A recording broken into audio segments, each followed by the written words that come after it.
Are you sitting comfortably? Then we'll begin. 10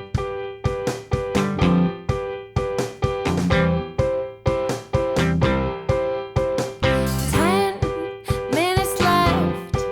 Yeah, but there's still some time. It's not the final score. We need more than the numbers we're given. Show us you live and breathe the game. You're more than a name. That's what we came for. We can bring you more than the score. Every story. Let's take this thing off of the field into the real world, away from the numbers, away from the numbers. Bonjour, bonjour, comment faites-vous? Nous sommes les garçons blancs et bleus. I'm Michael McCall, I'm Steve Pander. and today I feel French, as Infantino may be wanting to say this weekend. But yes, welcome to the AFTN Soccer Show. There's still time. Broadcasting on CITR Radio 101.9 FM from the unceded Musqueam territory at the University of beautiful British Columbia.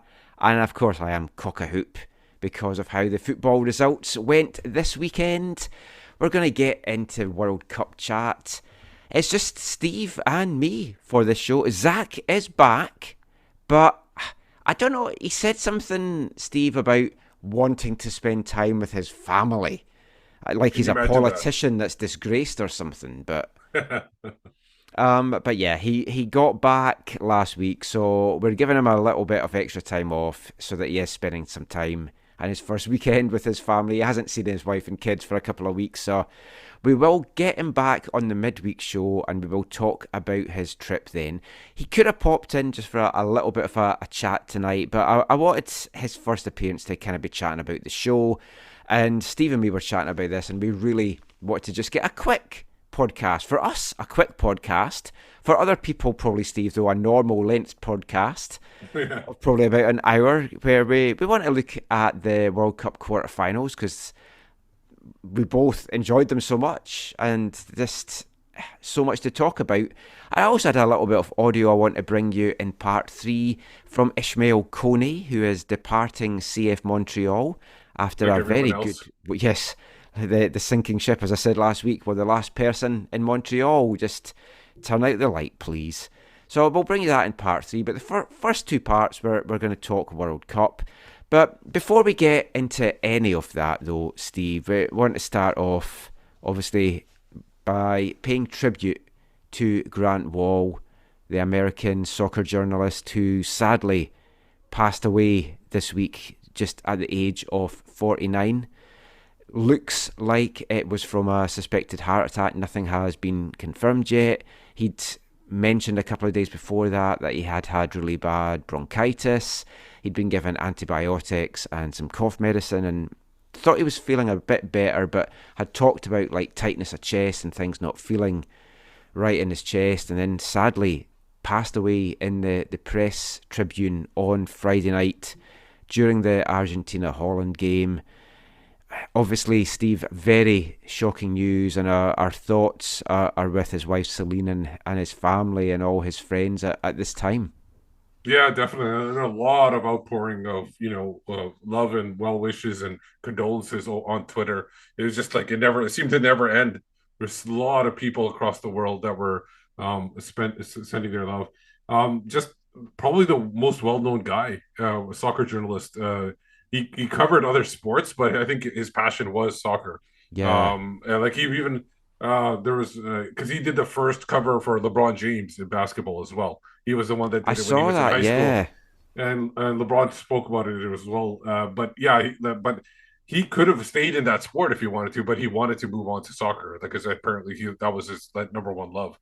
And I So mean, yeah, his passion shone through. I mean, any time you hear him yeah. talk, was with Sports Illustrated for years, and he was an analyst on Fox Sports for years as well, and just such a well-known name. And the fact that the outpouring of condolences and grief is around the world just shows you how well-known he was and how much he touched people. It's crazy to think that he's passed at such a young age. I mean, we had him on the show once back in 2015. I only met him a couple of times, and that was I think the first time of me actually speaking to him was at the Women's World Cup here in Vancouver. Yeah. Har and me kind of ambushed him a little bit, as Har and me are wanting to do when we seem to get together and we've got a chance to speak to people. And we said to him, "Oh, do you fancy chatting for a little bit for the podcast?" And like, being the kind of guy he was, he's like, "What do you want to speak to me for?" Because we were actually at an event the day after the World Cup had finished for America's win, and it was a big thing, and all the American players were there, and you could speak to anyone. But I wanted to get his take on it as a respected journalist, a guy that had travelled all over Canada for the tournament. And if anyone wants to check that out, it's in episode 119. It's just a quick 5-minute chat, but he just spoke about his love for Canada and the tournament and just the love of the game. And he was always a big champion of women's soccer. And he was always a guy that was very keen to help the up-and-coming journalists. If someone had a question, and you've seen so many folks speak about that this week. Again, yes. Yeah. It's like they're just saying, look, you just had to get in touch with him if you wanted some guidance, and he was always there to kind of help with that. And it's a huge loss to the... And even like helping people, like there's a football journalist whose mother was a big fan of soccer or football, and when Grant Wall found out, he made sure that she had tickets to a certain game or something like that. Like, arranged it for her. So he was just there to promote the sport for everybody, basically. And it is a sad loss. Of course, after that happens, it doesn't help with that his brother had that initial Instagram post, but everybody was going into conspiracy theories. Yeah. You got people saying the Qatari government killed him. And who knows, that still could be. Then you got the COVID people saying that, did he have how many vaccinations they got? And then it just got muddled up with everything. I want to say something on that, because this just pisses me off so much just now. I could probably cue my angry bastard thing here, but I won't, because we're obviously doing a tribute to Grant. But every time someone dies, these absolute assholes are jumping in the comment sections where folk are grieving and leaving condolences and just saying, died of COVID, died of the vaccine. And it's like, please just fuck off and go and get the mental health help that you clearly need, that you're just jumping into any time that someone died just to leave this. Yeah. It just pisses me off so much. And just let people grieve, let people remember the guy without all this nonsense. It just does my absolute head in. Yeah, but then it just, like, when I'm reading it, I hate having those pop up. Like, I'm reading people honestly sincere condolences. Mm-hmm. Like, at this point, who cares how he died, right? Like, it doesn't, like, for some people, yes, it doesn't matter, but for the most part, it's just remembering the guy at that point and just remembering all the good things he did. Like, people mentioned that he, he tried to run for FIFA president one year just to get in, just to highlight the corruption in FIFA. Exactly. So he was never afraid of the people that were up top, and that's the thing. Like, people latched onto the fact that he wore the rainbow T-shirt and he wasn't allowed in the stadium or something like that, and then they used that as the go around to. Well, whatever comes out of it comes out of it. But at this point, when he passed away, nobody really needs to hear about all the stuff that's going on. Like, you don't need to, like, let's just remember the guy for everything he brought to the table. Yeah, and there's been so much misinformation as well, because initially it was said, when he collapsed at the stadium, he had to get taken to hospital in an Uber, which now his brother's posted tonight. That wasn't the case. He went in an ambulance, because I thought, why would he go in an Uber? That's just weird. But no, he went in an ambulance, and then friends and fellow journalists followed in an Uber to the hospital and stuff. So the only thing is how quickly these things just get blown out. Because there was an article about, like, what happened actually went down in the press room. I started to read it, and then I couldn't read anymore. I find it really upsetting. It was upsetting, but they didn't go into graphic detail of what he was going through. But they were just remembering, like, they were actually talking about their own panic and everything like that. Mm. And so they didn't really delve into, which was good that they didn't do that. The Oh, one the thing they the one the mentioned, one I saw, I oh, think it did was in okay, I I think it saw a was in the different one. Times, in England, and it was going into detail, and Oh it's no, I like, didn't. The one I I read, don't need to see that. yeah, the one I read did not go into detail. The only thing they mentioned was that they didn't have a defibrillator on Yeah, site, which so that was the is problem. very concerning, really, Yeah. because like Zach's told us some stuff from when he was there about it's really weird with the temperature because one of the genuine reasons I didn't go over was I was worried for my health over there because I just don't do well in the heat. And I've experienced it here, but when the heat dome was on, I was really struggling. When the Women's World Cup was on, it was a very hot June, and I kept getting dizzy when I was outside and walking about and being active and doing stuff. And like way back, I was on holiday once in Rome, and the temperatures were like 35 degrees every day during the day, and I really struggled to be out and about and doing stuff. So I knew that I might not do well over there with it. I can only imagine if you've come down with a bronchial infection and you're dealing with not just that heat, but what Zach has mentioned is it's so cold in certain places Yes. because they've cranked the air conditioning up, Yes, and then and you're not that's a dressed big for issue. that. Like I have asthma myself, and I don't use air conditioning anymore, especially in cars, because hopping out of a car in air conditioning and going Mm. into the hot air and then coming back into air conditioning, it actually, for me, my biggest issues have always been spring and fall because of the change of weather. Like, and all of a sudden it'll be warm and then it goes damp, or that's why I think in the chat I was asking how is it damp there because my Mm-hmm. biggest my biggest asthma attack as an adult was in London, actually, in England. Oh, It just got damp all of a sudden. I was in a very hot room. There was like dancing going on. I went outside. It was very cold, and that change from there to there, and then it was damp. That gave me a really bad asthma attack there. And I didn't even bring my inhaler because I usually don't have an inhaler on me because I don't need it that often. well, one of Har's friends, a Swedish journalist, Phil O'Connor, he's based in Sweden, had mentioned that there's so many journalists that's coming down with colds, flus, COVID over there just now, and to go from these temperatures one to the other, sometimes in the same venue, it's like roasting in one room and like freezing cold in the other. It's going to start to have Yeah, effect. it does have an effect. And I don't know if folk have seen, but a second journalist actually died at the World Cup on Saturday, a Qatari photojournalist, Khalid Al-Mislam.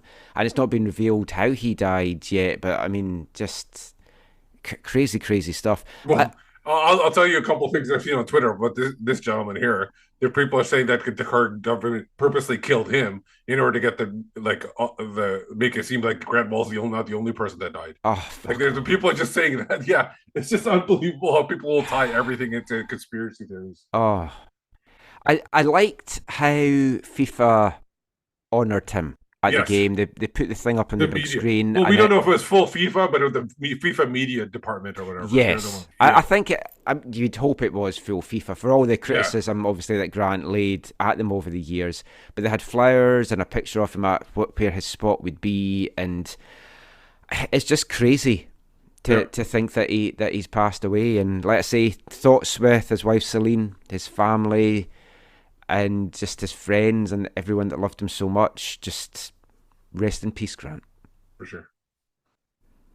So obviously there's no easy transition from that to get into the rest of the show, but we are going to talk about the World Cup quarterfinals, and we'll do that in this part and into the next part. We'll look at two in this part, we'll look at two in the next part, and then look ahead to the semis and a couple of other little things as well.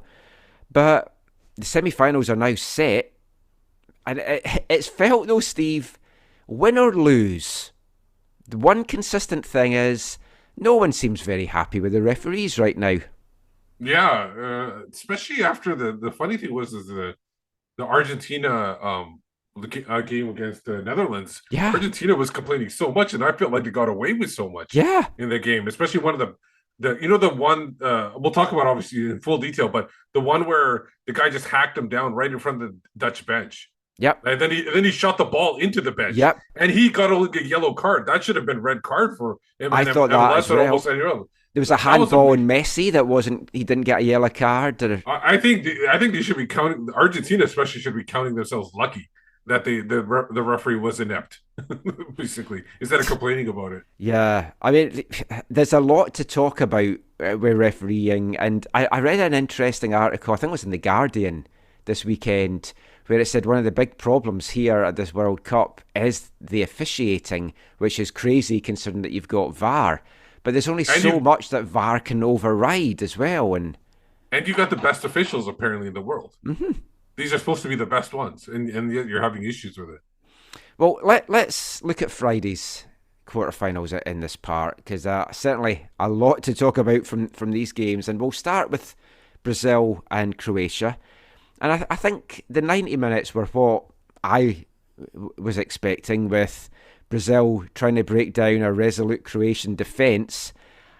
It's not pretty to watch, and I've talked about this before, and we could talk about this when we talked to Morocco as well, but kind of feel it's an aspect of the international game that Canada needs to kind of be better on. Well, we'll talk more about that actually when we get to the Croatia game.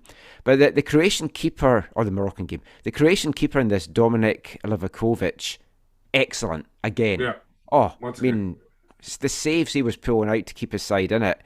But then it looked, you felt if Brazil got the opening goal, that was going to be it, that there wasn't a way back for Croatia.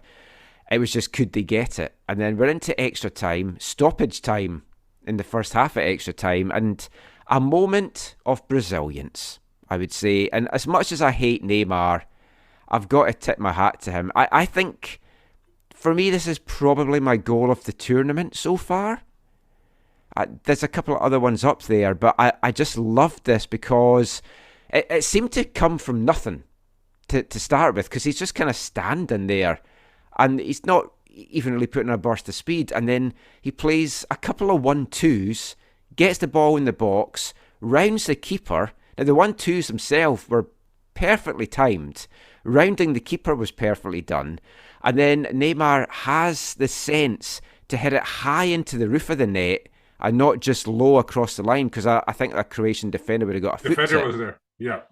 It was an absolutely magnificent goal. Yeah, and there, including with his brilliance, I think that's the one mistake the Croatian keeper made, because he should have stopped that. If he had stayed on his feet instead of committing to stopping Neymar there, Neymar had nowhere to go. So that's where it was just odd, like the way he just was basically stood still there in front of Neymar, let Neymar round him. He should have easily been able to keep up and kind of round him out to the edge of or whatever, or made him forced to do something else. But overall, yeah, fantastic goal. You think at that point it was done and dusted. It was hard to see Croatia come back from that. But of course, whenever we say it's hard to see Croatia come back from something, they always prove everybody wrong. I mean, they're an absolutely amazing team. If you could clone that fighting spirit that they show time and time again, oh man, they're just amazing. Bruno Petkovic, 117th minute. I mean, it was a deflected effort, and it was their first shot on target in the whole match. I think it might actually have been their only shot on target in the whole match. Only shot. It's just a nice goal, and obviously a little bit fortunate, but just the fact that they took it up and they had that shot and then went to penalties. As soon as it went to penalties, I fancied them, because they had that experience already under their belt against Japan. And Brazil, although, talk about all the skill, I've seen in other tournaments like Copas and everything, they don't do well in the penalties. They're not a great penalty taker team. And I felt like they telegraphed their penalties way too much. Some of the shots, they weren't even looking up to see where the goalkeeper was moving before they shot it. Like a couple, especially the early saves. Well, Rodrigo took their first one, and he had his head down. So nervous, yeah. But he had his head down. He didn't even look at the keeper to see which way he was moving, because he could have adjusted then.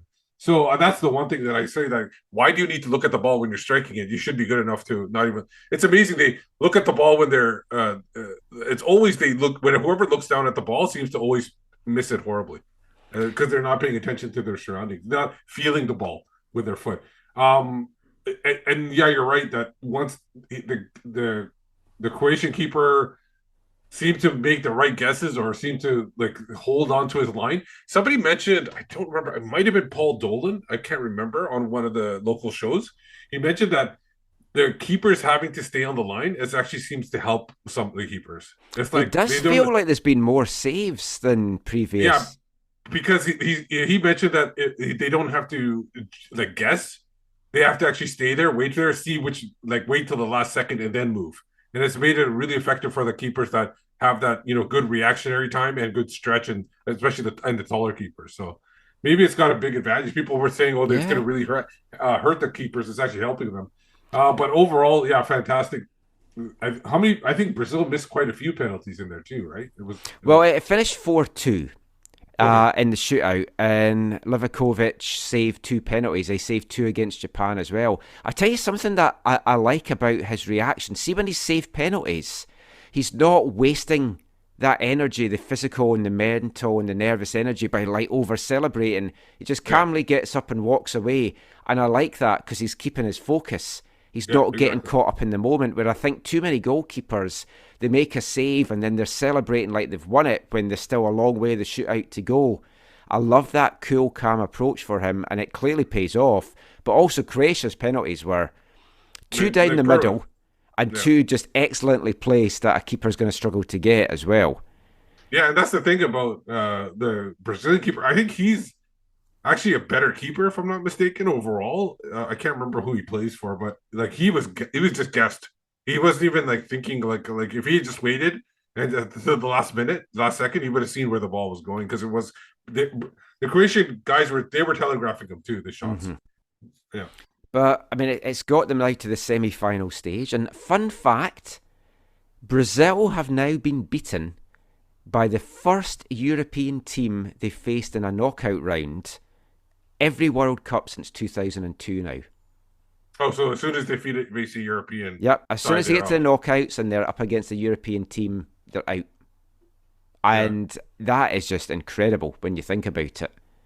Yeah, and if you look at Croatia side, if you look at the stats, possession equal, passing accuracy equal. I don't know what the other analytics show, but they seem to be like right on par. The only difference was that Brazil was getting way more shots on goal compared to what Croatia was doing.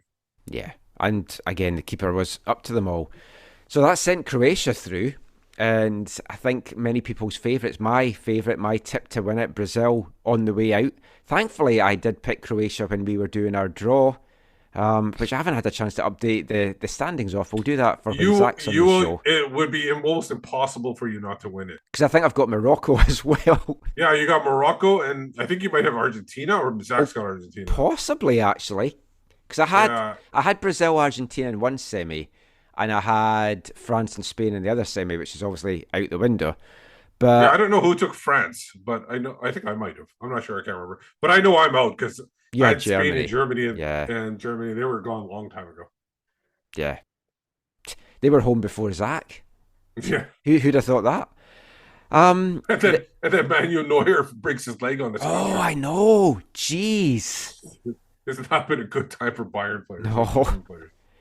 So Croatia, first team in the semi-final. They were going to be playing either the Netherlands or Argentina, and I mean this on paper should have been probably the Easier. quarter-final of the round. Well, I thought it would be an easy run for Argentina. I'm surprised they had such a difficulty against the Netherlands. Well, I don't know. I mean, Holland had a good qualifying. They seem to be back to their best, but they didn't have a tough group that they had to really get out of. They didn't have to really get out of second gear, really. But, I mean, this was a great game and some great aggro in it as well that we'll get to. Argy-bargy, if you want to even call it that. And Argentina looked to be home and dry and coasting. Like, there were 2 Yeah. goals up, Molina in the 35th and then a Messi penalty in the 73rd. I don't know how they let Holland back into this. They obviously feel the referee let Holland back into it, which we'll come to. But Wout Weghorst, 2 goals, one in the 83rd minute. But then, and this is right up there for me as one of the goals of the tournament as well, that free Yeah. kick, everyone's thinking, oh, he's going to go for it. Like, jumping ahead to the England game against France, they get that free kick with the last kick of the game. And it's like, I don't think anyone had any thought that he wasn't going to go and try and get that in. Same in this. They thought they were just going to go straight with an attempt on goal. Lovely little pass inside and then just buried. Beautifully executed. Yeah, a perfect. Like, I'm surprised a lot of more teams don't do this. Like, I think they might now. You know what? It's like there's always something trendy in soccer, whether it was putting the ball at a corner right as close to the little circle as you could to still make it in the corner area, to putting the guy lying down behind the wall. There's always something trendy. So I wonder if it's going to be a new trend of these kind of free kicks not on goal, but little passes inside. It's going to have to make defenses be really switched on. For sure. And then because you're already like putting wasting a guy, like having him lying down behind the box as well. So you're already like taking one person, and you got the 4 people in the box in the wall. Those people are done. So that you got 5. So you got a lot more free players than the other team does. So you can easily do something like that. And went to penalty shootouts. Argentina won it 4-3 in penalties, and Emiliano Martinez, another great goalkeeping performance. He's such a good goalkeeper. I still find it baffling that he's just with a club like Aston Villa. With all respect to Aston Villa, like you'd think he would be at a more higher profile club. I looked at his Wikipedia as well.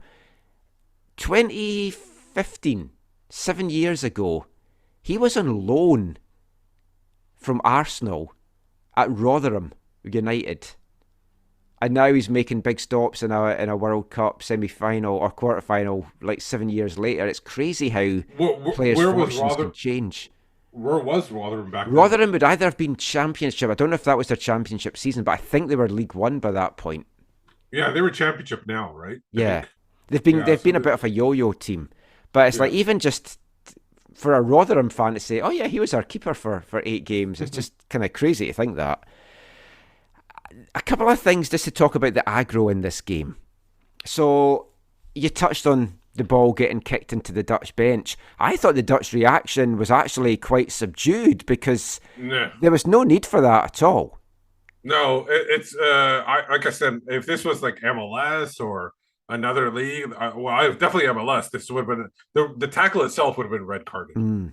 That would have been red carded, and the suspension on top of that from the extra games or whatever from kicking it into thing. Yeah. So I'm surprised there wasn't more that came out of that, and I'm even surprised that FIFA hasn't done anything since then. But I guess they don't do anything; they just leave it to the officials on the pitch. So something I touched on last week's show that I hate is it seems to be the South American, or at least Uruguay anyway, kicking the penalty spot, which I think's out of order. Something in this game which I also think is out of order, and I don't know where the hell the officials were while all this was going on. Why are you letting the opposition players hassle the guy that's going up to take the penalty? Because I don't know if you're even aware of this, Steve, because a little bit was shown, but I read afterwards that there was a lot that wasn't shown by the cameras. As the Argentina players for their last 2 kicks went up, there was 2, and I think on one occasion 3 Dutch players following behind him shouting abuse at him. Oh, really? And they got a third of the way with them before they were sent back, and it's like, where are the officials to stop that? I was working while the penalties were going on, so I was only to keep a side eye on it, so I couldn't watch it like head on. So I probably did miss it. I do remember at one point the referee running out from the box. I was wondering what's happened. Yeah, so it was for that, and it's like that needs to be like that is a no-no. Which is why I don't know if you've seen the photos either.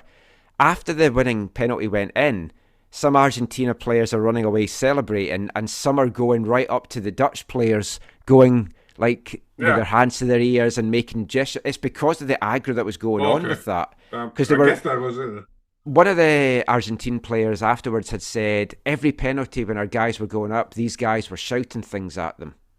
Now, shouting things I think is fine, but actually then trying to follow the guy up and doing it, that to me, that crosses a line, and I've not seen that before. My thinking is that the Argentina players are just upset because they didn't think about it. Yeah, it's the kind of thing you'd expect from Argentina, I've got to say. When you said when you said that before, at first, when you said, because I didn't know anything about it, when you said it, I thought you were talking about the Argentina players. That's what I thought you meant, that they were doing it. No. And then some of the post-game comments, Messi and Martinez, they weren't happy with the Spanish referee, Antonio Mitu, because of the time that he added on. And they said that he should never referee another game at this World Cup, and that he was just playing until the Dutch equalised. I don't see that at all. And I genuinely don't know what they're complaining about. The 10 minutes is very normal nowadays. Yes. For added time on. So I think Messi didn't really go into it. Another player really went into it, I think, on the TV broadcast. I remember seeing that. Yeah, the keeper Martinez went off. Yeah. And so that's where I'm surprised these guys say, "Oh, we're going to be sanctioned." They get away with it. Honestly, they don't. There's no sanctioning at all. They can do whatever they want to the referees and say anything they want about it. Well, it was hilarious reading those because of then what happened the next day. But that's the first two quarterfinals covered. We'll be back with Saturday's two quarterfinals after song number 12 in AFTN's 2022 Festive 15. If anyone missed the last show, what we're doing for the month of December, no artist of the month. We are doing, my favourite 15 tracks of 2022 as a homage to John Peel and his Festive 50 that I grew up listening to and loved so much, and I've got most of them from mid-70s onwards downloaded, and I still regularly listen to them. So we're instead of just the snippets of a minute, we're playing the songs in full. So we're going to be kicking things off with number 12 in the Festive 15 after this. Hi, I'm Mike Dean. You're listening to the AFTN Soccer Show. The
Welcome back to the AFTN Soccer Show on CITR Radio 101.9 FM. And kicking off this part is number 12 in AFTN's Festive 15 for 2022. From Brooklyn, New York, three-piece girl band Thick and former Artist of the Month here at AFTN. And that is a single taken from their sophomore album that came out in August, Happy Now, and that was Loser. And of course, there were some losers this weekend in World Cup action. We've spoken about two so far, with Brazil crashing out, the Netherlands crashing out. And the first match we're going to talk about from Saturday saw Portugal crash out to Morocco. Youssef En-Nesyri, the goal-scoring hero in the 1-0 win, scoring a nice header 3 minutes before half-time.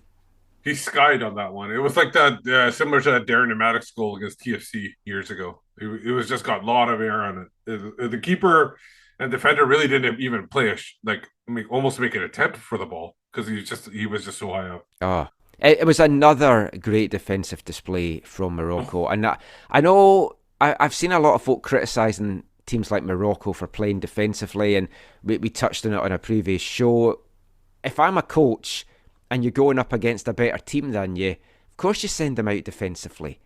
Or you should be sending them out defensively. But Morocco went for it as well at the start, and the shot count was only 12-9 for Portugal in the end, and they both had 3 on target. So they weren't overly defensive. They're just a very good defensive team. They've only let in one goal all tournament, and folks saying, oh, that was to Canada. It was an own goal. Let's be honest here. So they scored against themselves. In the record books, unless somebody hits the click button to expand the scorebook, it's to still show one goal for Canada. I know. And for me, it'll be Sam Akubi that took the shot. Yes. That's all I'm going to say. Especially if he comes back to be a Whitecap, which is some of the rumours that are still going around. But yeah, it was a great defensive display, and I touched on it in the first part, and we'll talk a little bit more now. Genuinely, Canada need to learn to play like this on the international stage. Oh, for sure. You can't just go gung-ho. If Morocco went all guns blazing like Canada have done in their group games, you're going to get punished against a team by Portugal. You've got to be sensible. Now, I understand we might not have as good defenders and midfielders as some of these other teams to pull this off. And if you're playing 3 at a back, it makes it very difficult to do that. But that's then when you've got to have some tactical nuance. You can't have this tactical naivety of formation fluidity. Yes, you've just got to be able to defend at the world class level, which is what it is at the World Cup. And I think this tournament will help John Herdman to kind of see that. And I think it'll make Canada realise, okay, we did really well. We've got things going offensively. Yeah, we maybe didn't get the goals, but they were clicking. But we have to just shore up this defensive side to our game. And they've got 4 years to work on that now. And if they're going to get tested at the Confederations Cup, that does definitely seem that something's in the works for 2025, whether it's that or whatever. But Copa America for 2024 looks like it's almost certain that Canada's going to be involved in that. And it's going to get played in at least the US, maybe also Canada. These are great opportunities for us to go up against like an Argentina, a Brazil, and if they have a European champion coming over, and practice that more defensive side of the game. I know it's not pretty to watch. Yeah, I would even say leave Brazil and Argentina out of it. Playing against Colombia, playing against Peru, playing against Chile.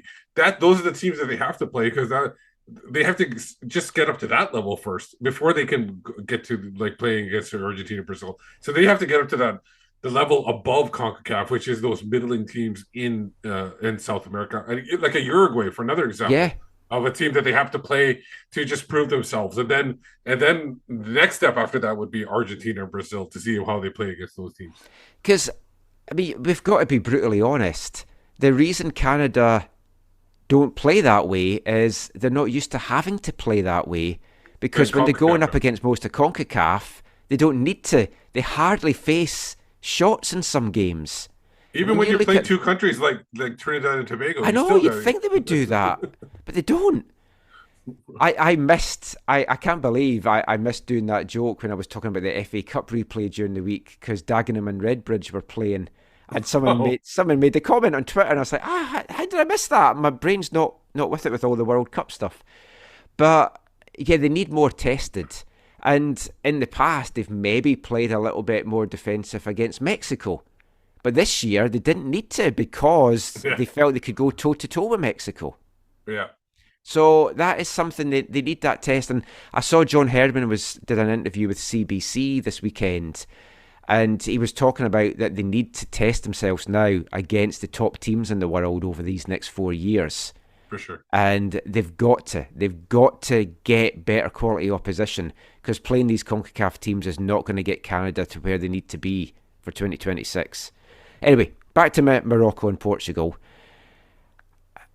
Talked about the goal scoring hero in the series. Bono in goal was the other hero for them. I mean, to a man, they were pretty much all heroes, I've got to say, but fantastic again. And it was certainly a beautiful day for Morocco with Bono playing that way. It was also a beautiful day to see Ronaldo crashing out and not starting again after his little hissy fit. Is there a coach Ronaldo hasn't fallen out with? Yeah, but the coach doesn't seem to be like you said. Like this coach doesn't seem to be upset about it or anything like No, that. because Like he said other he's coaches known him are. for years and they've got a good Yeah, relationship. But yeah. we were talking about this on my East 5 podcast this weekend. The way that Ronaldo is going out of the game is whether he's going to retire soon or not, I don't know. Should be his last World Cup, most folk would think. Well, he said he hasn't retired for Portugal. He's probably his last World Cup for sure. Mm. That's what he mentioned. But I'm assuming maybe he wants to play Euros one more time. yeah, he's not exactly bowing out in a blaze of glory. Just the No, way it's that he's just been carrying on. yeah, it's odd. Like he's very much a Dr. Jekyll, Mr. Hyde. Like he can seem like he has when he's around.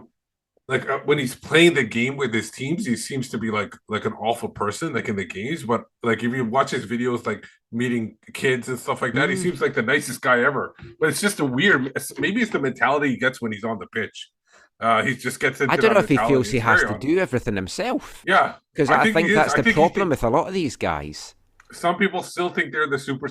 They haven't. Nothing's changed. Like not everybody could be a Ibrahimovic where nothing has changed and they keep playing at the same level all the time. But Ronaldo definitely seems like he's slowed down, and he just hasn't. Seems like he hasn't read the memo yet, unfortunately for himself. I think that was also as well why it was so good when Ramos came on in that game against Switzerland and got the hat trick. Because Yeah, it's like, it's then saying to Ronaldo, hey, you think that the team can't exist without you. We've just brought this young kid on and he's just scored a hat trick. yeah. So sometimes they need taken down a little bit. But, I mean, he's such a good player. That's the frustrating thing. I don't disagree with that in any way, shape or form. He's an absolutely fantastic striker. But he is really in danger of tarnishing his legacy the way that he's been acting. Portugal, another team not happy with the refereeing, an Argentine referee, Facundo Tello. Pepe said afterwards that they can now give the title to Argentina. And the general feeling amongst Portugal was that the referee, being from Argentina, wanted to knock out the only team that could stop Argentina. Or he just wanted to knock out Ronaldo and have Messi as the only superstar in the thing.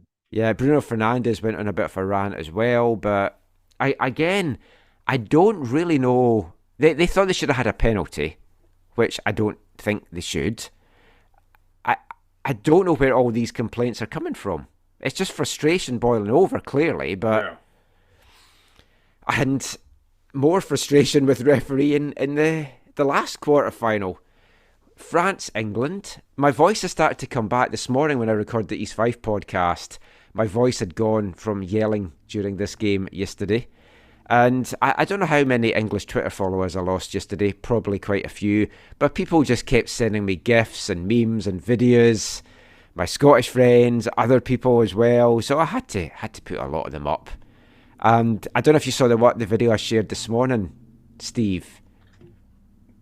No, I don't remember it if I saw it. So it was from just a fun thing on UK TV from a couple of years ago where Johnny Wilkinson, English rugby player, a legend for the England rugby team, he kicked the winning penalty that won England the Rugby World Cup a few years ago. Okay. Gotcha. So I know where this is going now. it's him and Harry Kane, and Harry Kane takes a penalty, slots it in the corner, and Johnny Wilkinson goes up to him and says, "Harry, what are you doing?" And it's like, "What?" It's like, "That's not how you take a penalty." And it's like, "But I scored." And it's like, no, I'll show you how to do it. So then Johnny Wilkinson takes a kick and sends it over the bar. And Harry Kane's like, "You hit it over the bar." And it's like, "Yeah, but that's how I won a World Cup. Try it." So then Harry Kane takes a penalty and blasts it over the bar. Now that did not age well after what he then did. Yeah. No, this game was it was odd. I felt like England I felt like England was the better team. Oh, they overall. were. I'll readily admit that. I feel they were unlucky. They deserved to win that game. I honestly, and I also do feel that of all the games where people were complaining about the ref, this probably had the more. I'm not worried about it because I didn't want England to go through either. But I feel like this is the one where they probably had justification. Not really any missed penalties, but there were a lot of fouls in and around the box that were not called. That could have been more free kicks and everything. I felt like France got away with a lot. So you're speaking about the new Scottish Lord, Brazilian Wilton Sampaio. We have bought a laird ship for him in the Highlands of Scotland, like what you and Zach got me. Yeah, it was an interesting game, and England were the better team, and they should have won. Obviously, I'm happy they didn't. I can enjoy the rest of the World Cup now, because I don't care really who wins. And that's usually how that's how there's a couple of other leagues where I'm just waiting for that one team to get eliminated and then I'm fine. I think basketball is one because I was a fan of the Sonics in Seattle, and so whenever Oklahoma City loses, because that's where they moved to, once they're out, I don't really care about the playoffs anymore. I can totally understand that. It's one of those things that I spoke about before, and I don't hate England. I don't hate English people. One of my best friends in Scotland, Natasha, is English. We had loads of banter over the years. She was Caitlin's maid of honour at our wedding. So it's like, I don't hate English people. I've got good English friends. Chris Deal here, good mate of mine. And it's just banter. Yeah, he still does. He's one of the few. I don't think he's unfollowed me yet. And it is just banter. And it's all... It's not the English team even. And I've said this before, I said this during the Euros, this is a very likeable English team. I defy anybody not to like Saka. He is just, he's one of my favourite players just now. He's such a nice guy off the pitch as well.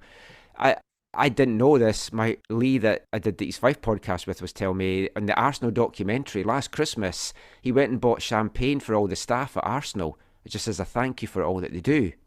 Yeah. And he just seems such a genuine nice guy. And there's a video that was doing the rounds of David Beckham had turned up at training for England, and he's talking to, I think it might have been Harry Kane, I'm not sure. And Saka comes up and he's like all nervous and he's like, "Sorry, do you mind, can I get a photo with you?" Just like as if you and me met a famous footballer and we wanted to do that, all kind of sheepish. He's just such a nice kid and you want the best for him. And this is a very likeable English team. The problem is the English media. And if no one's experienced it, go and check it out at the post-reaction to this, because it is insane. They're going off on the ref, they're going off on this, that and the other, instead of the fact that they had a chance to tie it and they missed a penalty. Yeah. And they got two penalties in a game. No, I know, but the one penalty wasn't even that was a clear penalty, the second one, and the referee didn't even call it. So that's where they say that is baffling to me, because I was watching it on the couch and like Caitlin was beside me, not Kieran, and I was like, "Oh, that's a penalty." And then I was in my WhatsApp group with my East 5 chums, and we were all like, clear penalty, and we couldn't believe it wasn't given. And you see the replay, and it's like, it's absolutely blatant. How did you miss that? That was like going to another sport again, football, American football. That's like when the receiver's about to get it and somebody hits him in the back. That it's a penalty there, so it's definitely a penalty Yeah. in football itself. Yeah, I Um, mean, Mount was watching the ball and he just gets clubbed. And the first one was a penalty as well.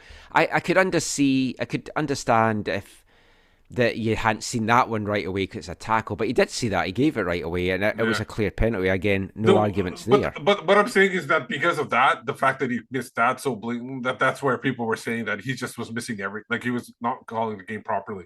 Well, the big But bugbear is about the one that wasn't given in the first half, but it was clearly yeah. the tackle was outside the Oh box. no, that one was outside the box. Anybody could see that, Yeah, but and it should have been a free kick still. Yeah, but VAR can't give that free Oh kick. no, they can't. No. But what they're saying is the Oh, referee but the missed it, referee, and the yeah, linesman and the yeah. linesman missed it, which was very clear. And there were a couple of other instances in and around the box where there were. It seemed like there were clear fouls outside the box, but nothing was called. So that's where I think a lot of people are commenting on. But you're right, 100%. It is the media that makes this team unlikable, and probably I would say the 10 to 20% obnoxious fans that you'll find online Yeah. and maybe in the stands and everything. Though they're the ones. Although I didn't see, there didn't seem to be very much stuff going down this World Cup. Like it No, seems to be very quiet. Like maybe some stuff in the stands or something like that. But it seemed to be not very much like rowdiness going on. no. The only well, there's no alcohol for one thing, which Oh, obviously, that clearly shows you the effect of alcohol. yeah. I mean, it fuels football crowds. There was a little bit of stuff at the start of the tournament where some people were getting arrested because they were turning up dressed in their Crusades gear in an Arab country, and Oh, it's like, well, you deserve to get oh yeah, arrested. You're being an absolute yeah, asshole. yeah. But like the other thing with the media as well, the English media before the tournament, they went on so much about, oh, this should never be in Qatar, they shouldn't have it, all the human rights stuff. And then, see, as soon as England started to go on a run and they thought they might win it, that all died down. And it was Yeah. just talking about the football aspect of it. And now that England's out, watch them bring it all back to the forefront again. So they're very two-faced that way. The English media is just absolutely horrible. And because UK TV, although we have our regional variations, you do get a lot of the national coverage. So on BBC, you've got the English-based commentators and the English-based panel, and the same on ITV for these games as well. But anyway, let's move on to the game. Aurelien Tchouameni opened the score in the 17th minute. Absolutely beautiful finish. Textbook finish in the bottom corner. Nothing a keeper could do about that. Except for And Kilban in halftime, who said that keeper should have had that. yeah, I've got to say, him and Caldwell did look very happy after the match. There was at one moment Caldwell was asking a question. He's got a big grin on his face. I think they were No, just but no, trying but not to laugh. during halftime he was mentioned. I think it was halftime. Yeah, it was halftime. I did listen to him at halftime. Kilban has a big issue with like anytime a goalie can't stop it, he seems to blame the goalie every time. It was like Cole was saying that's an impossible save for a goalie. He goes, it's not impossible. He could have done it better. A good keeper would have saved it. He said a good keeper would have saved it. No way. I don't know what That he's talking was about. that was like one of those penalties that's just textbook in the corner. You're not going to get to that unless you're an Yeah. absolutely gigantic keeper that's got a big reach. Yeah, and I don't think Pickford's that tall. I think he's maybe 6'1" at the most. I yelled quite loudly during that. I think I gave my dog Annie quite a start. And then I hurt my throat as well. My townhouse complex were having their Christmas get together from 11 to 1. It's like the guy is a big football fan. I don't know why he picked World Cup Saturday to do it at 11 to 1 when the England-France game's on. So at half-time I nipped over, got the free coffee and pastries and snacks that they had and brought it all back for the second half. So I didn't see the half-time show. But I see after that goal, France just fell out of the game as any sort of attacking threat. And their defending was shaky as fuck. And it was just a matter of when, not if England were going to score. It's like they were going to score at some point in this game. Yeah, for sure. And they were buzzing around. They had multiple chances near the end of the first half and beginning of the second half, and then the penalty, like you said, a very clumsy tackle Yeah. in the box. And it was the goal scorer, Tchouameni, that gave it away. But That was the 54th minute. It was tied at 1 apiece. And at that stage, I thought, you know what? England's going to go on and win this. And they deserve to with the way that we're playing. But then the goal finally kicked France up the arse. And they found a way to string passes and be attacking again. They'd obviously kind of just taken their foot off the gas a little bit. They should have gone for the jugular. They should have gone for the second. And put the game to bed instead of making it what they did. But what a great finish by Giroud, putting the French back ahead with 12 minutes to go. And it was a good finish after that. 5 minutes later, though, I mean, that was like, I have no idea what Theo Hernandez was doing with that tackle, as we talked about. Well, but it's funny though. In one angle, it kind of does look like he's going shoulder to shoulder, and I think that's what he was trying to do. He just missed, because he maybe that was the angle the ref had there. I don't know. I think he was looking at the ball as well, so maybe he misjudged where his back was and where his shoulder was. That's my only guess, because I agree that I don't think as a proper defender you would do something like that, because you're definitely gonna get caught. Because he was even saying to the referee, "No, I hit him in the shoulder." So maybe he didn't even realize what he had done. I'd love to have a chat with a referee, whether an MLS ref or one of these refs that's been involved in VAR, because I wonder, because you know that you've got VAR and you know that you've got that as a backup, that if you make a mistake for a penalty, it's going to get picked up by VAR. Does that make them maybe not as switched on, not as focused, not as likely, if they've got any doubt in their mind, just not to give it, because they'll be like, I'll let VAR decide if it was a penalty or not. Question. I remember I interviewed that referee. I can't remember Howard Webb. His name was. No, I didn't. Was it Howard Webb? Yeah, you spoke to Howard Webb. Oh, I couldn't remember his name. I was like drawing a blank there. That would have been a good question to ask him. But that time it was very new VAR, so we wouldn't. It's good to know now, like years later, do referees seem to not pay attention as much, or just not worried about it because they know VAR is going to let them off, or maybe they're more would they be more dialed in because they don't want to be called up by the VAR referee? Yeah, there's that aspect to it as well. Two pre-seasons ago, MLS had Ismael Elfath available for a call, which I was on. I got to ask him some stuff. We brought you the audio of that on the show, and that was fascinating because you just don't get a chance to sit down with a referee. Yeah. Maybe actually I'll reach out to Pro and see if there's anyone that you should talk to Drew Fisher, because he's in the VAR. He was in the VAR quite a bit. Yeah, I have criticised him quite a lot. I don't think he's read the articles or anything. I think he wouldn't know.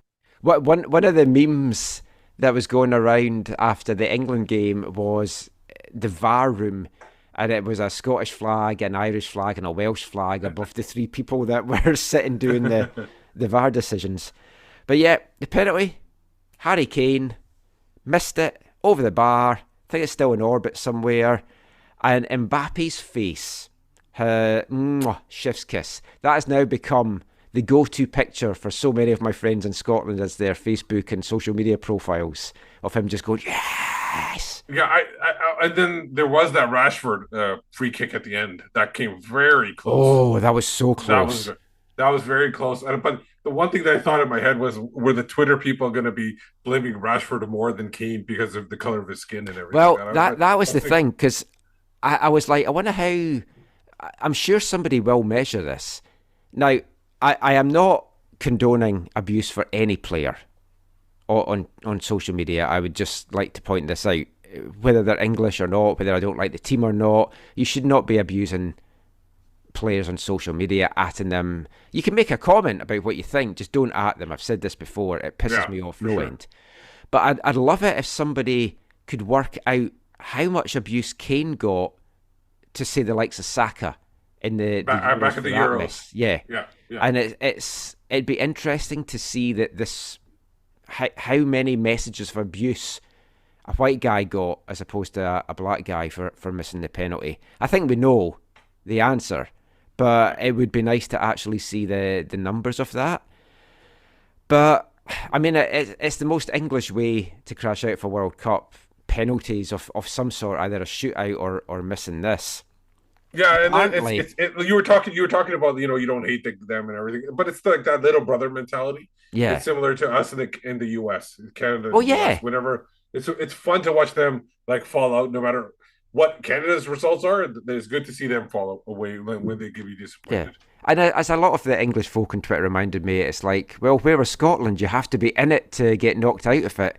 I pointed out that we boycotted for ethical reasons, and we have boycotted the last 6 FIFA World Cups for ethical reasons. That's my excuse, and I am sticking to it. Sam Matterface, who is the commentator for ITV in England, when the penalty got taken, and apparently he's had a lot of criticism for this, he said, England needed Gary Lineker, but they got Chris Waddle. Because Waddle missed a famous penalty, I think in Italia 90. Okay. So basically saying that they needed this hero and said they got this numpty that missed a penalty. And he's been criticised for it, but I thought that's a fair thing to say. Yeah. Last thing on the England game, there's been a lot of debate. Should Southgate stay? Should he go? He's got them relegated from the Nations League. He's got them knocked out of the World Cup. So naturally, I think he should stay for the next Euro cycle. Well, if I'm England, from a neutral standpoint, I would say that he's gone through the World Cup, Euros, and now another World Cup. I think they need a change of kind of a voice in the room. I would actually say that they need somebody non-English at this point. Like I would say even like a Brazilian type of coach. So because if you look at them, they got like a very deep and wide-ranging type of attack, like going forward, like at their attackers, and they just need to shore up their their defense. And Brazil is very good at that, where they have a very solid defense and they're very good in the attack. Like it's a very like kind of they have both things. Like if you look at the Brazilian games so far in this tournament, they've been like that all the time. So I would say they need something like that. I don't know if they will get that, or they give Southgate maybe another Euro or something like that. But they need something different. That's the thing with the English media again. It's a lot of the old boys club, and they want an English coach. And a lot of the English fans, it has to be an English manager. I could not give a toss where the Scotland manager came from, as long as he can take us to a World Cup. And it's like fair to ask the question for Southgate as it's fair to ask the question for John Herdman. Have they taken this group of players as far as they can take them, or is there still something more left in their tank? Yeah, for sure. For me, like it could be an English voice, but they need somebody that gives more freedom or more ingenuity to the attackers and put the best players on the pitch. I question some of his selection sometimes. I don't know how you have somebody score 3 goals in like 100 minutes and he's not a starter. Like Marcus Rashford is one. Like, why is he coming off the bench when he's showing that he can score goals at this level? So that's kind of some of the things I question, because other teams have seen somebody come off the bench, score a couple goals, he starts the next game. That guy does. So why isn't it happening? They shouldn't have a set starting 11. Yeah. So semi-finals are set Tuesday. It's going to be Croatia versus Argentina. Wednesday, it's France v Morocco. I put a poll up on Twitter, and we got 208 votes in it, which was pretty darn good. Just a 24-hour poll asking who did you think was going to make it into the final? Was it going to be Argentina-France, Argentina-Morocco, Croatia-France, Croatia-Morocco? So the poll, 50% had Argentina-France, which I think everyone's head, that's what you're kind of going with really just now. Then it was very close, the other ones. Croatia-Morocco, which I think is everyone's heart talking more over their head, had 18%, and then 16% each for Croatia-France and Argentina-Morocco. Oh, really? Wow. But I genuinely think these two semi-finals are too close to call with what we've seen in this tournament so far. Yeah, for me, Argentina, Croatia, it all depends on how does Argentina do they go all out against Croatia, or do they in both games actually? You have to. Yeah, it's going to be odd. Like for me, the best player on the pitch is obviously Messi. Out of both teams, but Modric is probably a second. But Messi can make more happen in the attacking zone than Modric can for me in the midfield. And if they can break through that midfield and I would really try to overload the midfield. and try to neutralize Croatia's strength at that point. See if they can get through that. It's going to be a close one. You hope that Croatia don't just focus too much on Messi. Yeah, And I know he's a guy. You just give him an inch and he'll take a mile. But I think this is. I don't think it's going to be a pretty game. no, I think Croatia it's- can't play pretty if they're going to win. Yeah, I don't think either of these games is going to be pretty games, and Yeah. you're going to have one team bossing stuff possession wise, and another team sitting back defending and just trying to keep them at bay. So it's the old attacker defensive, and defensive football can be fun, but I know for some people it just really switches them off. Some of the comments we got, Peter Seward said that he'd love a Croatia-Morocco final, and a lot of folk have made a point of if it was Croatia and Morocco, then you're basically looking at the two teams that came out of Canada's group being in the final. And we had a little chat about this on our WhatsApp group, and you and me are on the same page. Zach said he doesn't care about that. But I think for the non-hardcore national team fan, I think that's quite a big statement to them. It is, and I've already had friends and family mention that, like without me even trying to bring it up or anything like that. They mentioned it themselves. Hey, these guys are the same guys that Canada played, and they didn't play half bad. Like against Morocco, remember there was just like that big mistake by Borjan. Yep. And obviously Croatia, they were chasing the game, and then they just left too much space. Croatia, don't get me started on Croatia why they lost that game, because I'm still not over that. Still, I think that because look at the way they've played since then. They haven't like beat anybody horribly because they were motivated that game. This just shows how much motivated they were to beat Canada and really like drill it into Canada. So I think it could have been a 2-1 game, and I think that's it. It would have been against Canada. It didn't have to be 4-1. But again, like it just shows that Canada wasn't that far off. I still feel like they're not that far off. They just No, if I they think played a little bit less naivety and and formation, just a better formation, like not having two people up top and having an extra player in the midfield would have helped that out. Yeah, because Angus Walker had made the point that it would be great to think that Canada was knocked out by the two finalists, and it would be a good story. But also in 2018, it has to be pointed out, England and Belgium were in the same group, and they both made the semis. And the other two teams in that group were Panama and Tunisia, and they've not exactly gone on to like set the heather on fire and have great stuff after that. Yeah, but France were taking it a little bit easy. Smoke City would like Argentina-Morocco or Croatia-Morocco or Argentina-France, Croatia-France in that order. He said it's both head and heart. I think Morocco has the best defence in the tournament, and I think Argentina have the maturity and grit to deal with Croatia. Rick Halland wants to see Croatia-Morocco because you're guaranteed a first-time champion, and that's what I like about that as well. I'd like a new name on the cup. I think that would be good for world football. I think that is what the sport needs.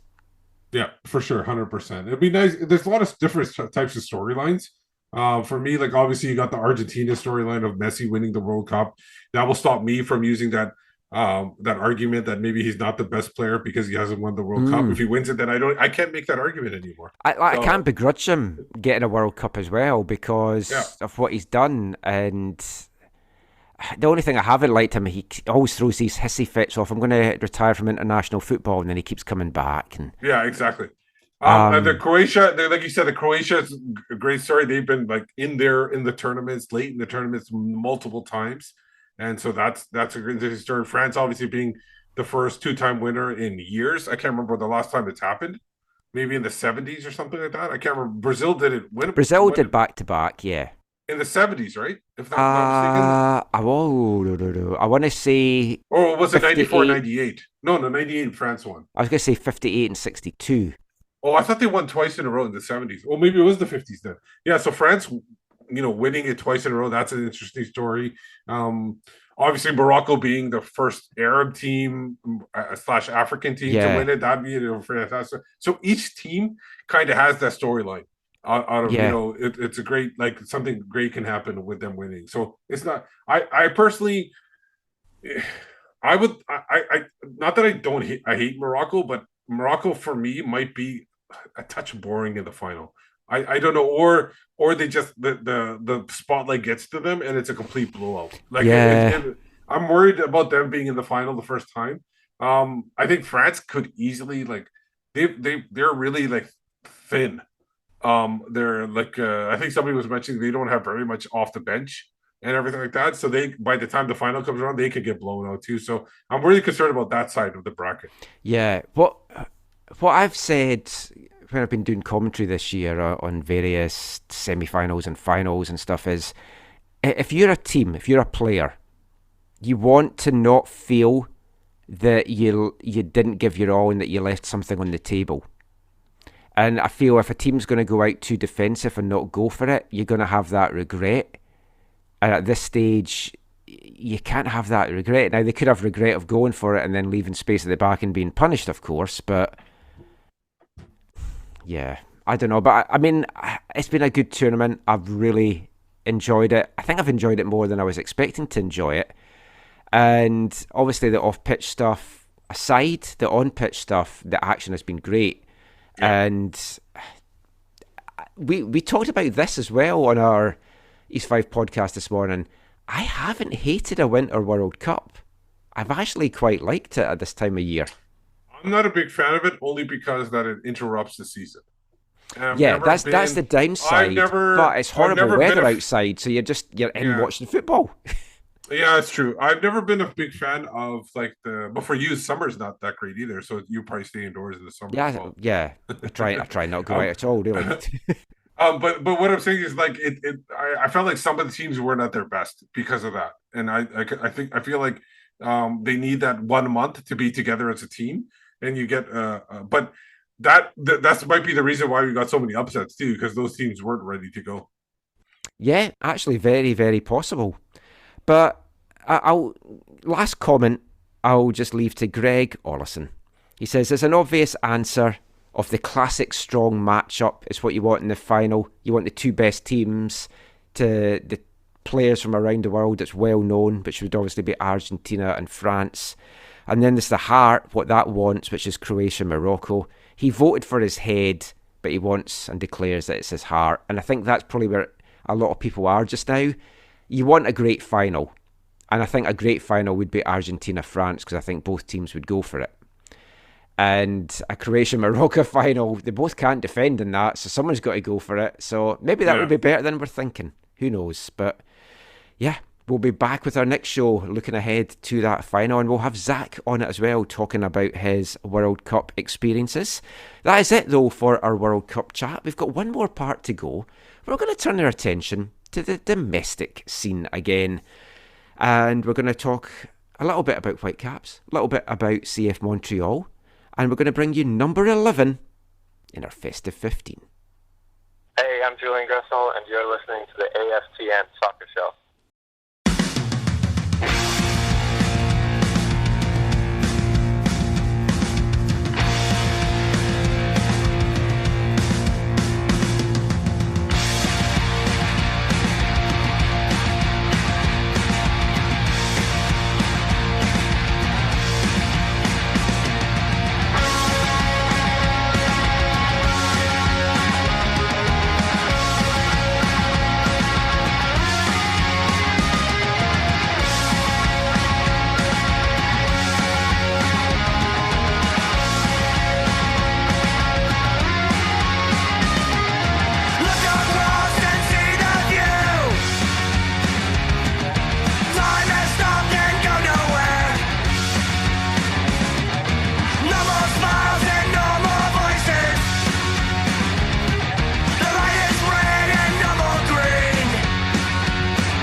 Welcome back to the AFTN Soccer Show on CITR Radio. And kicking off this part, it's number 11 in our Festive 15. A band that so many people have told me I needed to check out, and I only got around to checking them out this year. Vancouver's own Bishop's Green. That's a song taken from their 7-track EP Black Skies that came out this year, and that was Empty Streets. And thank you for everyone for putting them on my radar. I've really liked what I've heard from them this year. Hope to go and see them play as well, right up my street, a punk and oi band from here in Vancouver, BC. I want to chat just a little bit in this part about some MLS news and rumours, and bring you a little bit of audio in this part as well. So there's some Whitecaps rumours going around this week, Steve. Derek Cornelius does not look like he's going to get his option picked up by the Greek club, but it looks that he's going to be heading to Sweden to join Malmo. And it's a transfer, or it's a transfer? The Whitecaps will get some money. Excellent, good. And I guess Malmo's I would say like a sideways move from Greece, or what do you think? I think that's an improvement, because Malmo's in the Champions League. Yeah, Malmo's in the Champions League, or at least the Europa League, every single year. No, so he's going to get that experience. Yeah, but I'm talking about league-wise, like how strong. Yeah, the Greek league, I would maybe argue, is just a little bit better. Okay. But the club itself is the club itself. Malmo's always winning stuff. They're always there or thereabouts. They're in European competition. This will be so good for Derek's just development with a look ahead. Yeah, and hopefully he's there as a starter, not a depth player. That's what I'm just hoping for. He's there for starting. And according to Glass City, that had been talking about this, the Whitecaps could get about $1 million in GAM from this as well. That's good. Well, yeah, if it's there's a certain percentage that it would be. So I think it's 66% or something like that. So I mean, hopefully that can be used to get in a top striker that they're needing. And if we can get one from within the league, maybe even dangle a little player out there as well.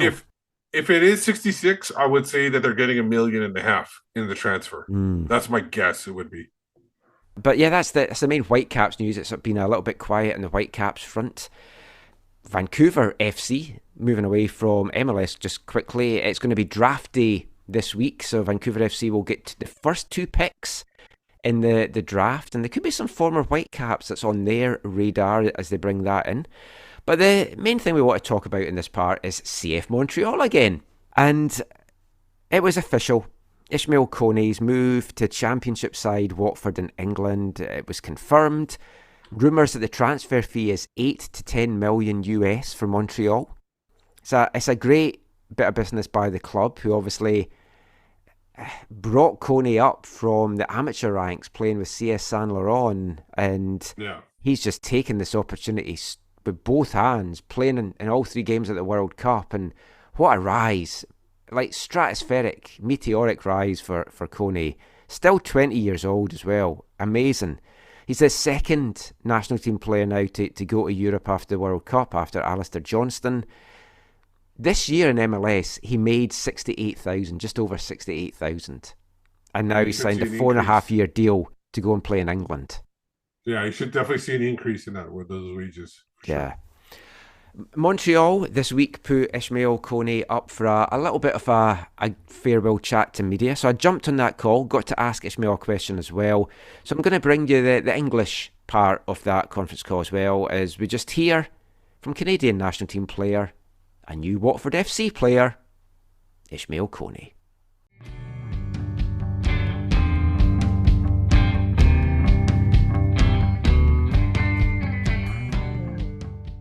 There's so much we want to ask you, but can you just talk? Obviously, I mean, it's a 2-part question. Just what what does this mean to you to be going over to Europe, and how would you assess the World Cup, where you came off the bench all 3 games, the experience of that?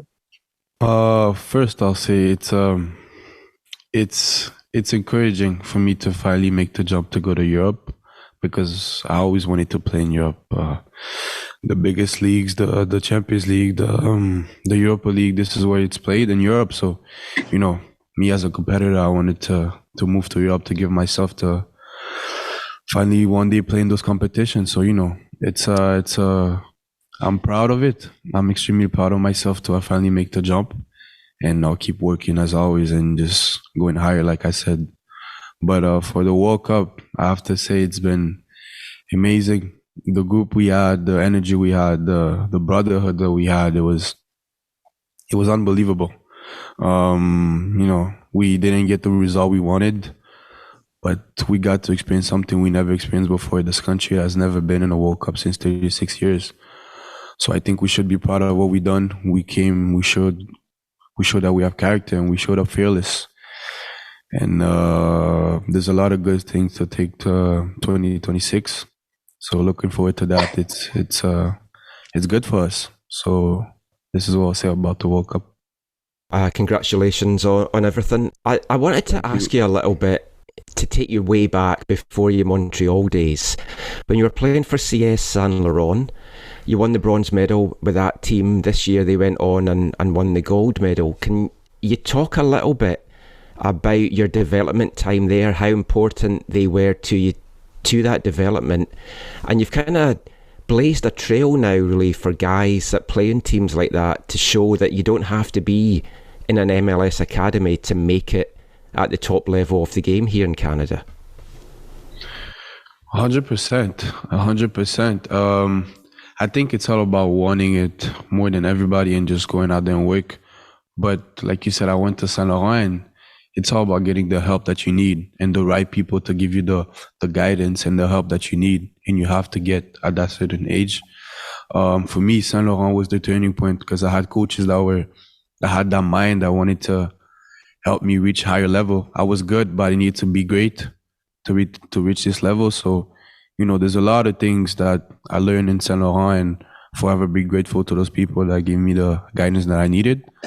But yeah, I think you don't have to be in an MLS academy or whatsoever to make a pro. It's just put in the work that you need, realizing what's your weakness and what's your strength, and just working on those things and keep improving as a player every single day. So that's it. Hi, Ismael. Congratulations on the transfer. Two quick ones for you. First one, what kind of celebrations have you had since learning that it was official and that you'd be going over with your family and stuff? I'd just like to know what you did there. And secondly, what do you think playing on CF Montreal this year and the success that this team had this year did to actually get you to this point? Because I imagine if CF Montreal didn't play as well as they did this year, it might not have been as quick of a transfer as you were hoping for. So I just want to know what being a part of that team meant to your progression this season. But first, I haven't had time really to celebrate.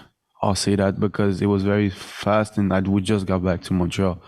So I'll say my first celebration was when me and my agent went to dinner. We sat down and spoke about where we were and where we're at now, and the highs and lows that we had in our career, because I say it's our career because, that's my mom and that's my agent. They helped me to move up. So, I'll say that was the small celebration I had, and it's all I needed, honestly. I had a moment with my friends as well in Qatar because they knew I was going there. We celebrated in my room in Qatar. So, it was those type of moments. It's really all I need, and it was cool. But for Montreal, it helped me a lot to move to a higher team, to get a move as fast.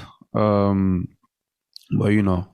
I think I played my role as well. But the team helped me so much. The teammates I had, the group that we had, the coach that we had, everybody around was on the mission, and we all knew what we were able to do. And we blocked the outside noise, and we just focused on ourselves. So I'm grateful for that team.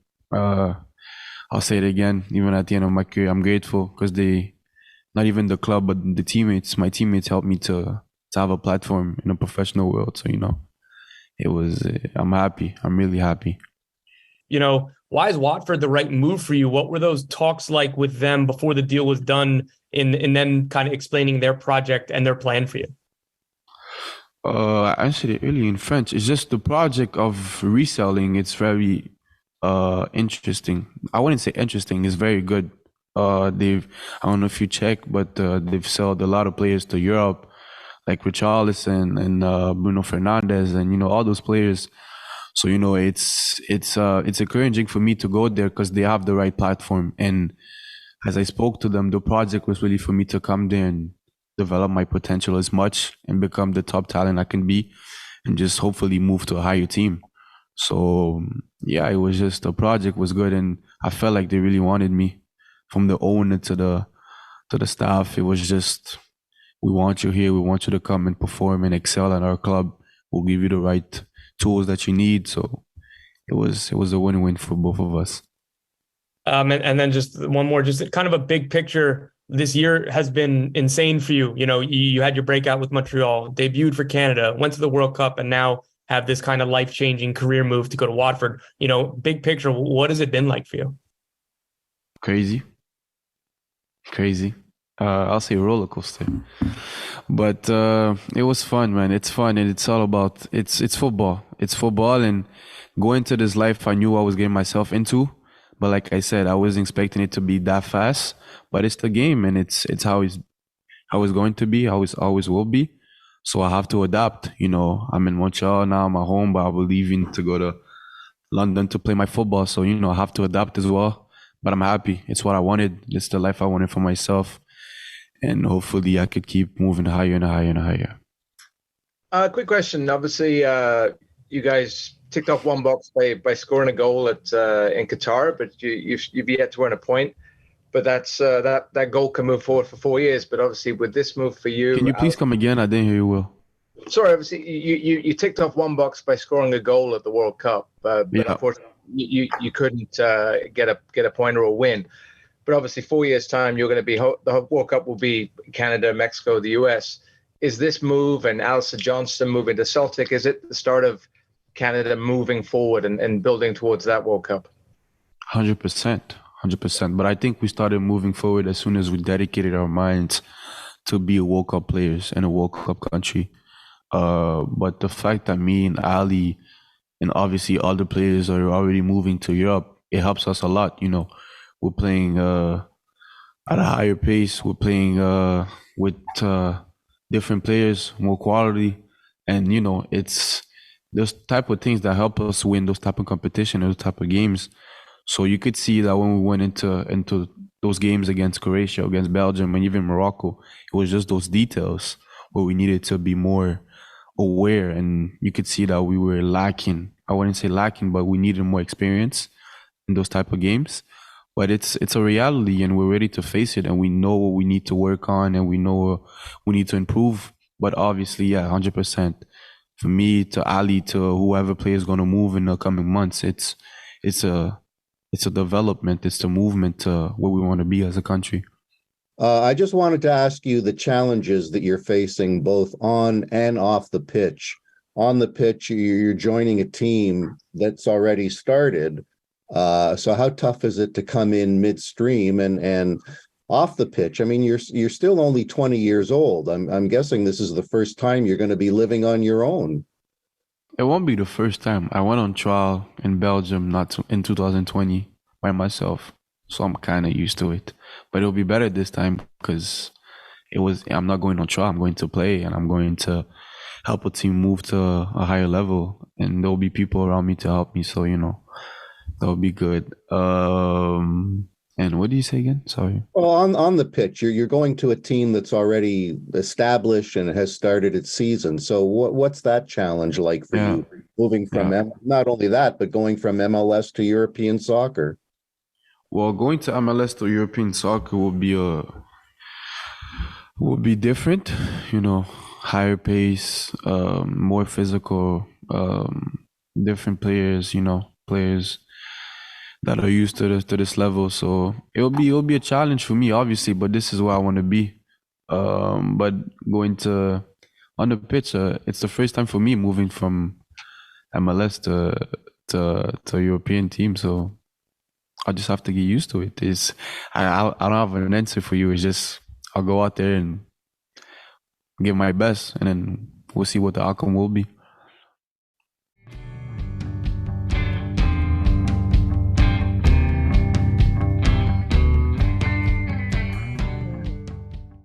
Great stuff there from Ismael Koné, just talking about his move, a little bit chat about the World Cup and also his development as well, coming from CS Saint-Laurent. Want to give a big thanks as well to Gavino from IMFC Radio. My record on the Zoom would just not work, and I spent so long trying to get it to work. I wasn't even listening to some of the answers that Ismael was given till afterwards. I just couldn't get it to work, but Gavino saved the day, sent me his audio, so thank you so much. Really appreciate that. So check out IMFC Radio as well, especially if you speak French, because it's in French. But it's a big move for Koné, Steve. It's been such a fast rise for him. It's going to be a big change for him then, but I think it's a good move because he's going to London, but not really London because Watford's on the outskirts of London. A young lad. It's not the first time he's been away from home. He went over to have trials in Belgium, so he's been over in Belgium for a while on his own, away from his family. But this is his first permanent move to a club away from Canada, away from his family. And although it's close to London, he hasn't got the trappings that London bring. But he seems a guy that his head's screwed on. I don't think fame's going to go to his head. And this is his dream. This is what he's wanted. He's a guy that seems to have his feet on the ground. And I think he'll do well there. And he's got a good coach in Slaven Bilic, who I adored as a player. I wish he was still at West Ham, to be honest. I really liked him as West Ham boss. And I think he'll learn a lot there. And his rise, I think he could be one of the best players that Canada's produced, up there with Alphonso Davies. For sure. And the thing is going into like a team like in the championship, you'll like MLS isn't like has a physical type league, but if you're going into the championship, you're going to be getting ready for physical play. Like you can probably speak better to that than I can, but it's known for its physicality, and it will help Koné kind of develop that part of his game for him, so he can bring it to the National League. And I think Watford, looking at this, the table and everything, Watford's right now in 5th spot, and not comfortably in 5th, but they're in 5th spot, and they're in possible a chance for a promotion. And I'm wondering, does that mean does Koné play? Do you think Koné would play in the Premier League next year if they got promoted, or do you think they'd loan him down to Championship to get more playing time then? Well, I mean, he's got the rest of this season to prove his worth, and I think definitely, I don't know that will be a starter in Premier League. He could be a guy that comes off the bench. For sure. I'm just wondering, does that, because I know, when you get a bump up into the Premier League, you get a lot of money, influx of money. Yes. So you transfer, bringing a lot of transfers in. So a lot of players that were on the Championship side really don't. Which doesn't always work if you look at Nottingham Forest. But I mean, the Championship is such a good level. I watch the Championship highlights. I download them out every week. I've done it for years. It's aside from whatever league Wimbledon's in, which I take a lot of interest in, obviously, it's my favourite league to watch in England. It's just so much good football, top quality football, so competitive, and so much to play for as well.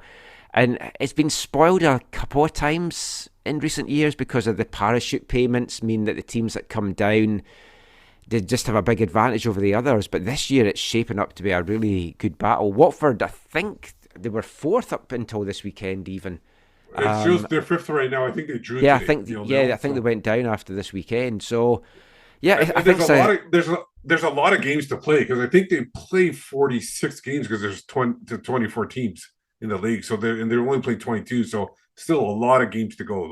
More than half the season. He's going to join them from January 1st. So I wish him all the very best. He's a great guy, and it's another great move for Canadian football. And as John Herdman has kept saying, he wants and needs these players to be playing in the top league, Tier 1 leagues. And I know this is technically a Tier 2 league, but it's right up there.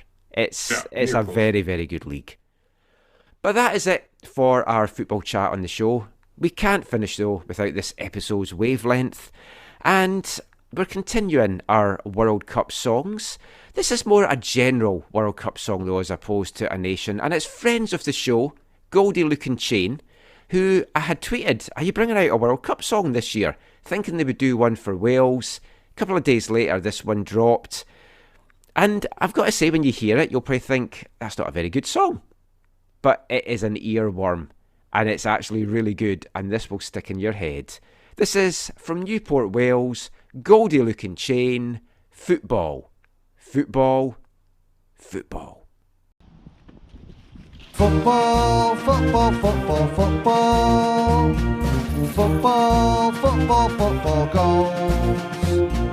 Football, football, football, football, football.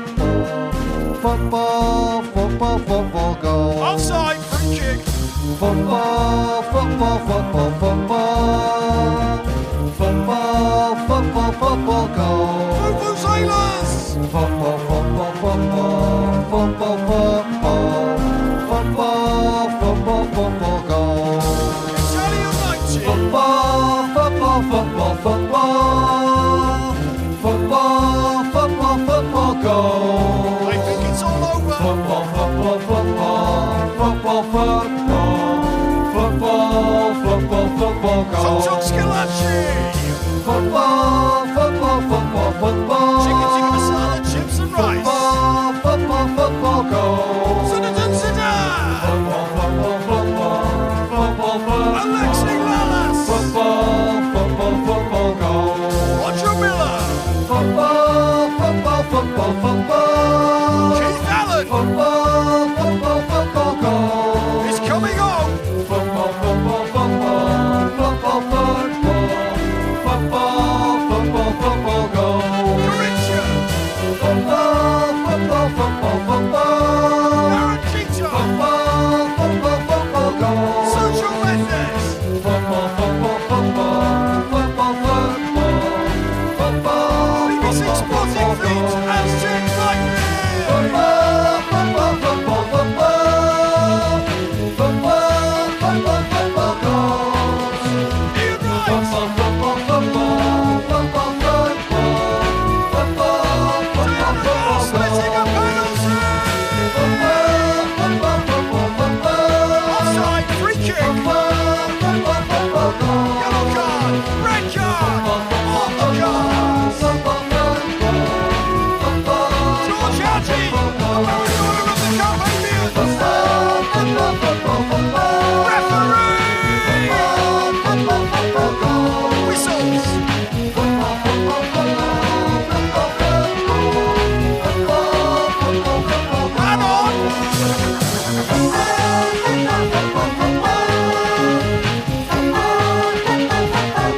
Dylan Skinner.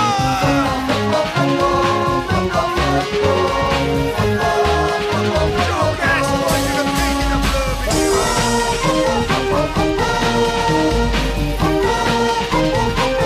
Loaded magazine.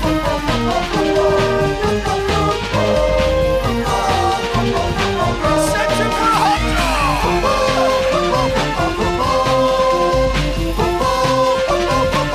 Mexican way. Barry Horns.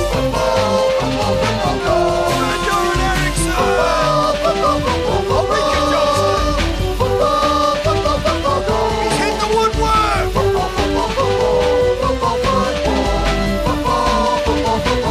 Gaza crying.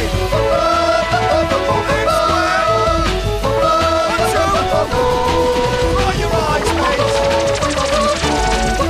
Goldie Lookin Chain. From Newport, Wales, Goldie Lookin Chain, football, football, football.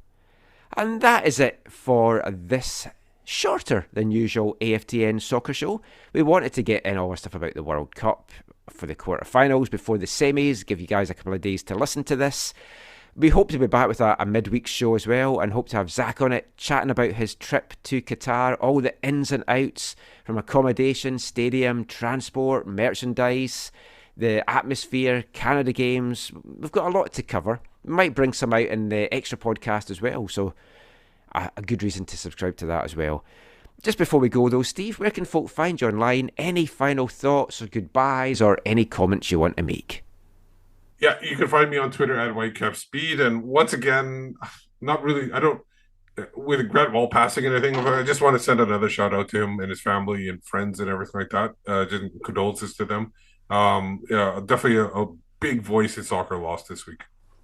Yeah, I was saying to my wife, it's like, and I know it happens in all walks of life, but if you're the partner and your husband's just gone away to work, and he's working overseas, and then he doesn't come home. It's just, I just can't imagine what they are going through. So, yeah, I think that's my final thought as well. Just all the best to Celine, family and friends, a Grant. He was a great guy, a great soccer writer. His presence will be so felt and missed in North American soccer circles and world soccer circles as well. Rest in peace, Grant. You're one of the good guys. Until next time, everyone, thanks for listening. Take care. And allez, Le Rouge.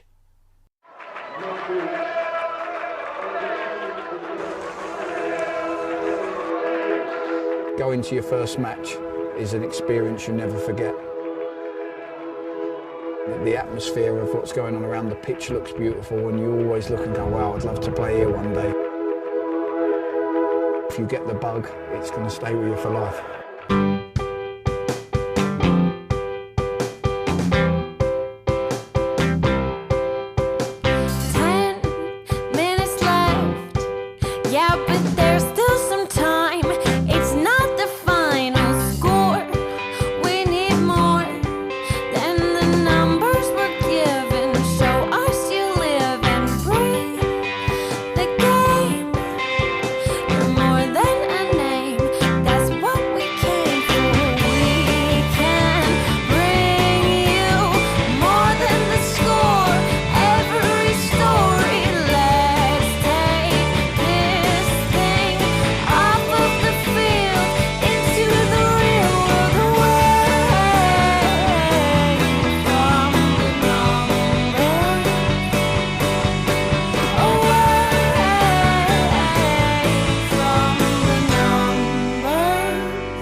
Et